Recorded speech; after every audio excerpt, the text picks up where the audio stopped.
We use the RepairDesk, and I really do love it. And I'm so glad to hear that there's an application now for the tablet version. It's called Easy 2.0, and we're real happy with the software. Easy to use, fully integrated. I promise you, Uzi is not holding a gun to my head to make me say this.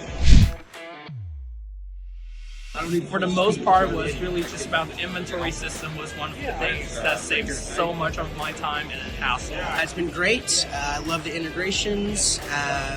The customer service has been amazing. Anytime I've got any questions or concerns, Fahad's always right there for me. Customer support was great. The simplicity really helps us to be able to get in and out of a transaction with a customer and check in and create a ticket a lot easier. We're pretty happy with the process of that. It is pretty good. The one that really made me impressed is when you go to this system, when you choose this, when you choose the model, right?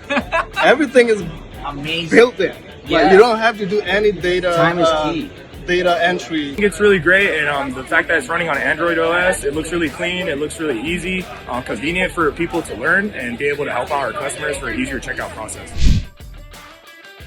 Give it a 5 out of 5. I was a 10 all day. Definitely a 10.